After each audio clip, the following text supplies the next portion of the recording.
Bom, boa noite a todos e todas. Eu me chamo João Carlos Borges. Primeiramente, é um prazer muito grande poder participar do simpósio da campanha da fraternidade aqui na Diocese de Parnaíba, retornar ao Colégio Diocesano, que é uma casa que já me ensinou muito, na qual eu aprendi muito sobre ser professor. Enfim, estar ao lado dos colegas professores nesse momento, que é um momento tão delicado da realidade brasileira, mas especialmente da realidade educacional brasileira. O Dom Juarez já falou um pouco sobre a quaresma, a Sueli reforçou esse tema, né? Eu me sinto muito acanhado em falar sobre quaresma numa mesa com um padre e com um bispo na minha frente, né? Eu, coitado, professor de história.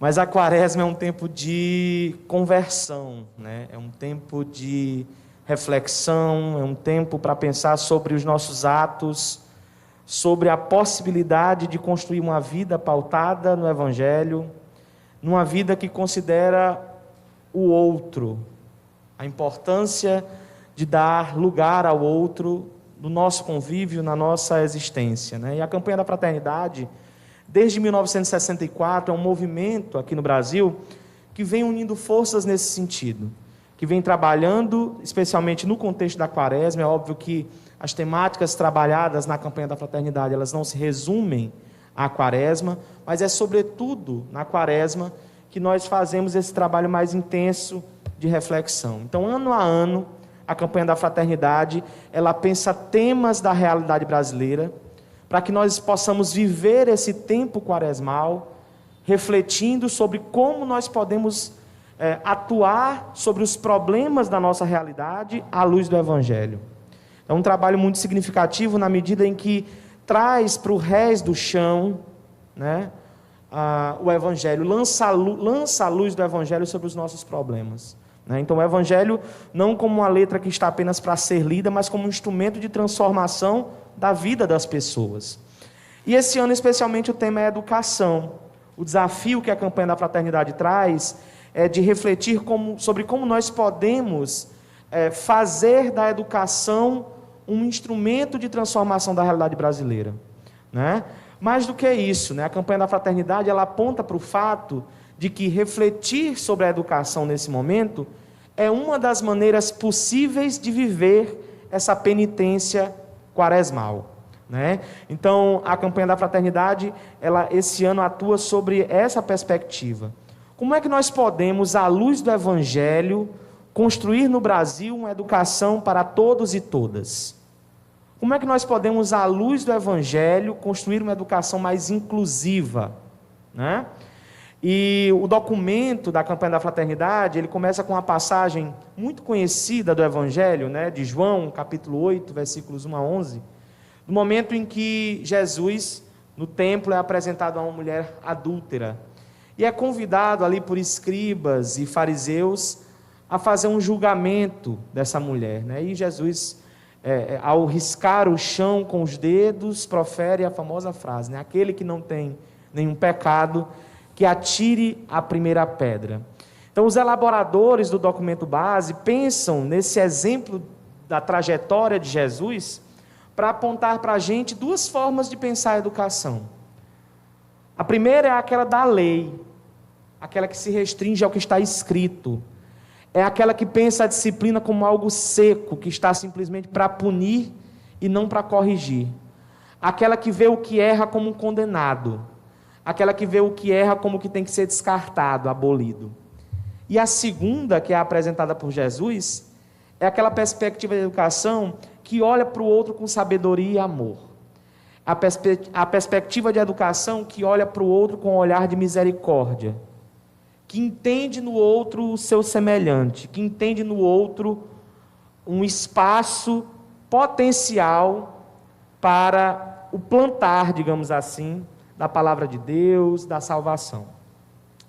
Esse ano, portanto, a campanha da fraternidade, ela traz como valores fundamentais, como lições fundamentais, a necessidade de nós pensarmos a educação como um processo centrado na pessoa, a educação como um processo que tem como fundamento a pessoa humana, né? E o objetivo seria promover um diálogo a partir da realidade brasileira, mas no sentido de pensar a educação como um instrumento de transformação à luz do Evangelho. É muito importante que nós façamos essa conexão. A educação como instrumento de pensar a realidade brasileira, como pensar soluções para a educação no Brasil à luz do Evangelho. E o documento diz que o primeiro passo para isso é escutar. Precisamos ouvir mais, né? E o verbo escutar no documento, ele aparece com um ar de metáfora, né?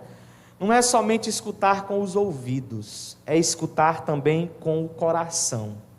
Escutar como o primeiro passo para a construção de uma educação humanizante e humanizada. Uma educação humanizada porque age com base em princípios humanos, porque considera a humanidade do outro, mas uma educação humanizante também porque tende a tornar o outro mais humano. Uma educação que tem como fundamento este humanizar. Inspirados na experiência de Jesus e no exemplo de Jesus, ao olhar para a mulher adúltera, né, e orientá-la e dar àquela mulher, naquele momento, a oportunidade de falar, a gente se sente convidado a construir, a partir dessa perspectiva, um ideal de pedagogia da escuta. Uma pedagogia que se coloque sempre de ouvido aberto para ouvir os clamores do outro. Mas, como eu disse, o verbo escutar aqui, ele aparece com um ar metafórico, né? É como se o verbo escutar, ele substituísse uma necessidade meio que sinestésica, né?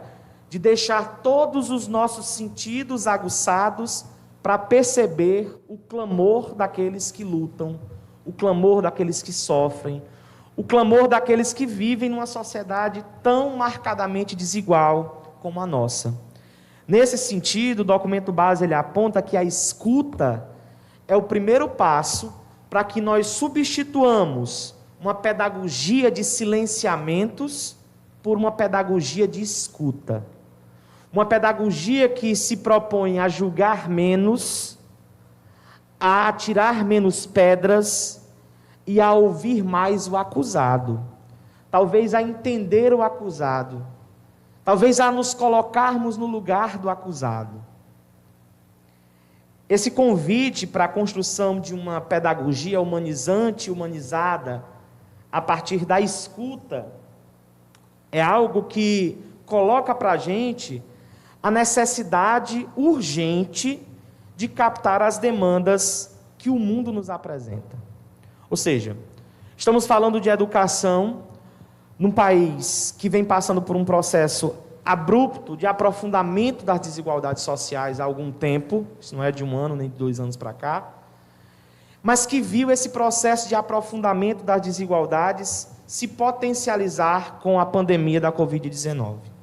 Talvez um dos cenários mais afetados pela pandemia da Covid-19 foi exatamente o cenário da educação.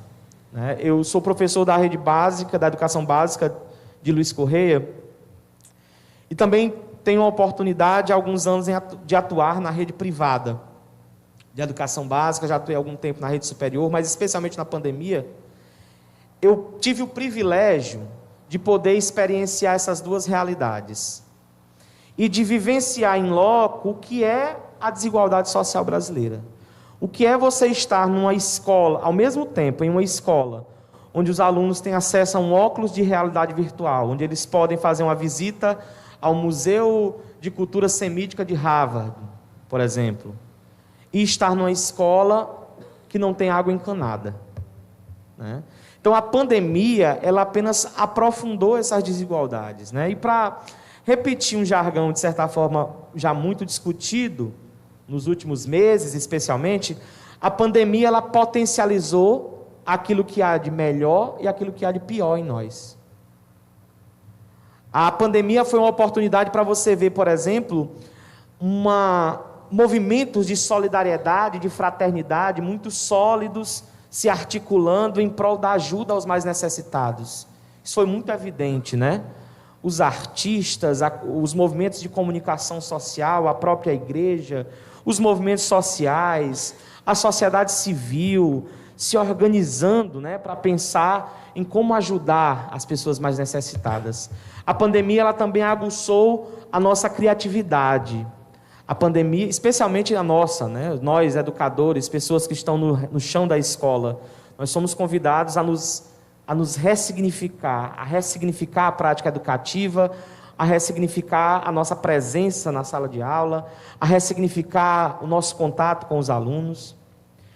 Mas a pandemia ela também potencializou a apatia em muita gente, o egoísmo, de pessoas que não conseguiam entender, por exemplo, que elas precisavam não ir à festa no final de semana, que elas precisavam não fazer churrasco para comemorar o aniversário, que elas precisavam poupar os seus familiares, que elas eram jovens, mas elas tinham idosos em casa e esses idosos estavam mais vulneráveis. E uma pandemia que escancarou mais do que nunca as diferenças de classe. Esse aprofundamento das diferenças de classe, especialmente, é o que impacta mais diretamente a educação, né? A Universidade Johns Hopkins aponta que mais ou menos 5,5 milhões de pessoas morreram durante a pandemia. Isso já foi um impacto desastroso para a economia global e, sem sombra de dúvida, para os sistemas de ensino em todos os níveis, no mundo todo. Então, o mundo da educação teve que se reinventar. Mas aqui no Brasil, especialmente, a Fundação Getúlio Vargas, ela projeta que entre os alunos, por exemplo, dos anos finais do ensino fundamental, a perda de conteúdo, de aprendizagem, nos anos finais, é de aproximadamente 4 anos. Isso quer dizer que, nesses 2 anos, os alunos que terminaram o 9º ano do ensino fundamental, por exemplo, na rede básica, pública, principalmente, é como se eles estivessem terminando o 9º ano do ensino fundamental com o conhecimento de um aluno de 5º ano do fundamental. Né? O Enem de 2020, o Enem de 2021, os números do Enem, cada vez mais diminuindo a quantidade de candidatos, e com uma parcela cada vez maior de candidatos das universidades, das instituições privadas de ensino, é outro indicador que demonstra esse aprofundamento das desigualdades. Então, nós vivemos um momento em que essa escuta da comunidade, essa escuta do clamor que vem das ruas, precisa orientar a nossa prática pedagógica. Nós não podemos nos dar o luxo, nesse momento em que nós nos organizamos para tentar começar a superar a pandemia, de fechar os ouvidos, de neutralizar os sentidos para a quantidade estratosférica de demandas que a sociedade apresenta, né? A gente precisa de uma educação que diga respeito a essa realidade. E, contraditoriamente, o que nós temos assistido, eu trago aqui essa provocação para o debate, é um processo de sucateamento cada vez maior. E aí esse sucateamento ele se materializa, por exemplo, na proposta de reforma do ensino médio, né? O novo ensino médio é um ensino médio que está substituindo uma proposta de educação republicana que vinha se constituindo, uma educação que tendia a oferecer condições mínimas para o filho do pescador ter condições de ter acesso à universidade, para um modelo de educação que segrega cada vez mais, um modelo de educação liberal, bancária, que fala de um empreendedorismo que eu não sei o que é, que propõe o empreendedorismo como uma solução para todos os problemas do mundo, que romantiza a miséria, que diz assim, olha ele vendeu a própria casa e comprou um carrinho de cachorro-quente, ele está fazendo o papel dele, se não deu certo para você, é porque você não se esforçou. Então eu tiro todas as responsabilidades do Estado de garantir seguridade social, saúde, educação, e jogo no indivíduo. Se você não deu certo, é porque você não se esforçou o suficiente. Empreenda, né? Então é um discurso muito cruel, porque tem aí embutida a ideia de que as pessoas que são miseráveis, elas são miseráveis porque elas não se esforçaram. Então esse é um modelo de educação que não parte da escuta das ruas, que não tem como fundamento essa sensibilidade em relação à dor dos outros. Então nós precisamos pensar numa educação que, diferente dessa educação do novo ensino médio, que limita, por exemplo, as humanidades, né? No terceiro ano do ensino médio, na rede pública do Piauí, por exemplo, os alunos praticamente não vão ter mais aula de história, de sociologia, filosofia. Porque os alunos não precisam pensar. Aluno de escola pública não precisa pensar, né? Então nós estamos agora no Brasil adotando um modelo de educação barata para formar mão de obra barata. Tudo isso mascarado por um viés de modernidade, de empreendedorismo, de educação do futuro. Não, o jovem de 13, 14 anos, que não lava a própria louça, ele tem que escolher qual é a disciplina que ele mais gosta, né? E o resultado disso é um processo educativo que, se não for repensado o quanto antes, tende a uma alienação generalizada. E aí eu não preciso nem dizer o que é que nós estamos vivendo no Brasil hoje. Olhem para o nosso país. Olha o país que nós temos, né?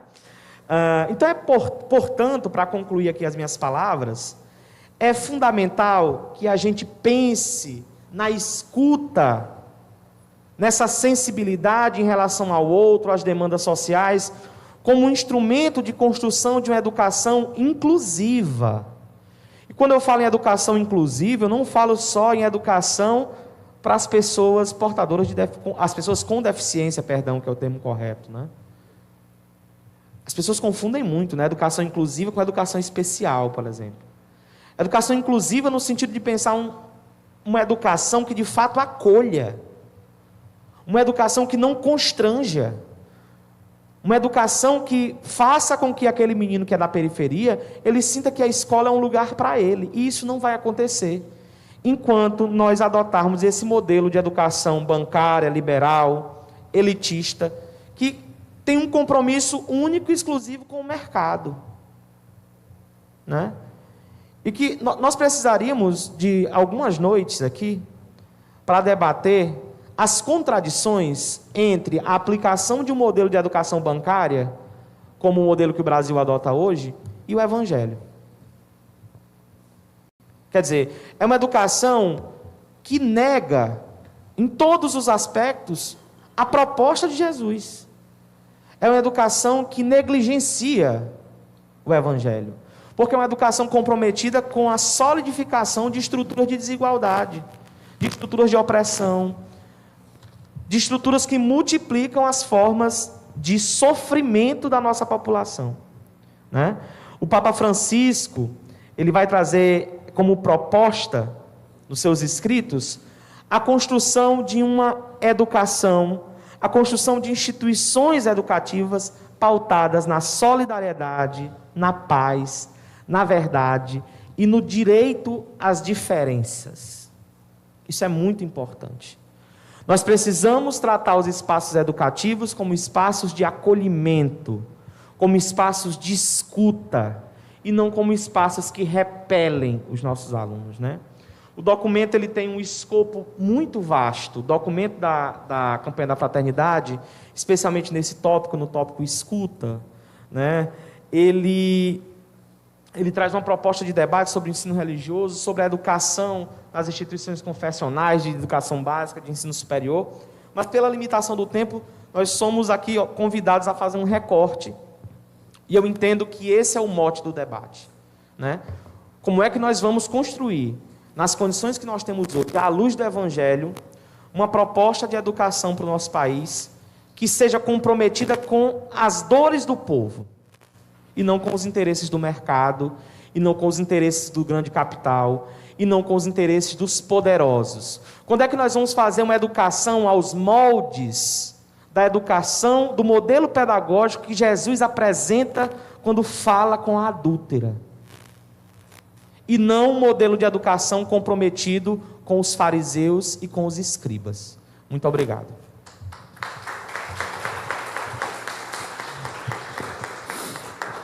Então, o professor João Carlos fez várias elucidações durante a sua exposição, né? Sobretudo colocando que existem duas formas de pensar a educação, né? Aquela que condena e aquela que tem um olhar da misericórdia a partir da perspectiva de Jesus Cristo.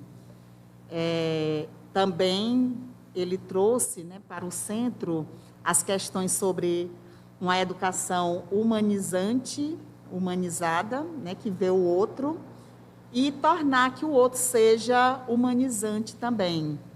É preciso que haja uma pedagogia da escuta para que se possa ouvir os clamores dos outros, da realidade.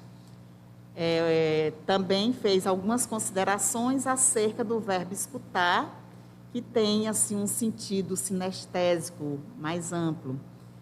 E que a escuta seria esse primeiro passo para substituir a pedagogia do silêncio, do silenciamento. Aí ele coloca que há essa necessidade de uma pedagogia que olha o outro e que também procura superar as questões das desigualdades. Também elucidou sobre as questões do que a Covid ela trouxe, né, destacando as experiências que ela acentuou, como as desigualdades sociais, na realidade, do mundo, mas de modo peculiar aqui no Brasil, que a pandemia ela aprofundou essas desigualdades, mas também potencializou outras questões também.